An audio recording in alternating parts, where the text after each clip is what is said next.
Voilà ce que ça donne, quand Paul Motazé se met à danser pour sa femme, vidéo fermée les parenthèses il y a quelques jours, à l'occasion du 60e anniversaire de son épouse, le ministre Paul Motazé a organisé une fête à son domicile à Yaoundé.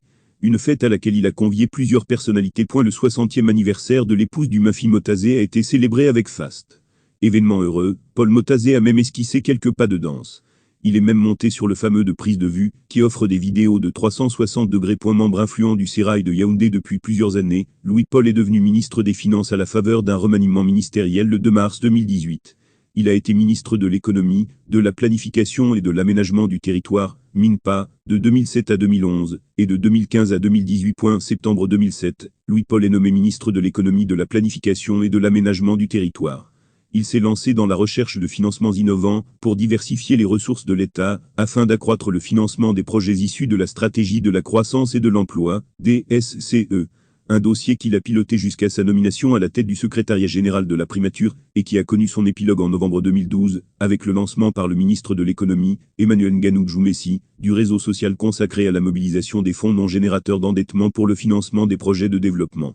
C'est également lui, au poste de ministre de l'économie, du plan et de l'aménagement du territoire, qui a signé avec Oracle Farm, le 17 septembre 2009 des accords, que tente aujourd'hui d'annuler le gouvernement camerounais.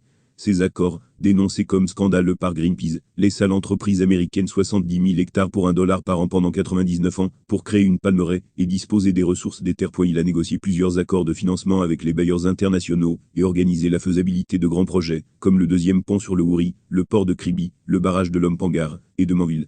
En décembre 2011, il est nommé secrétaire général des services du Premier ministre avec rang de ministre.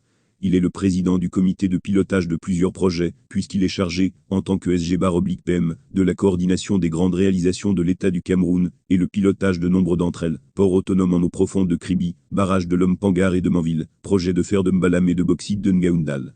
Ce rôle de coordonnateur des actions du gouvernement aux côtés du Premier ministre lui confère une sphère d'influence plus large. Le 2 octobre 2015, il est de nouveau nommé ministre de l'économie, de la planification et de l'aménagement du territoire, MINPA, dans le 3e gouvernement Philémon Yan.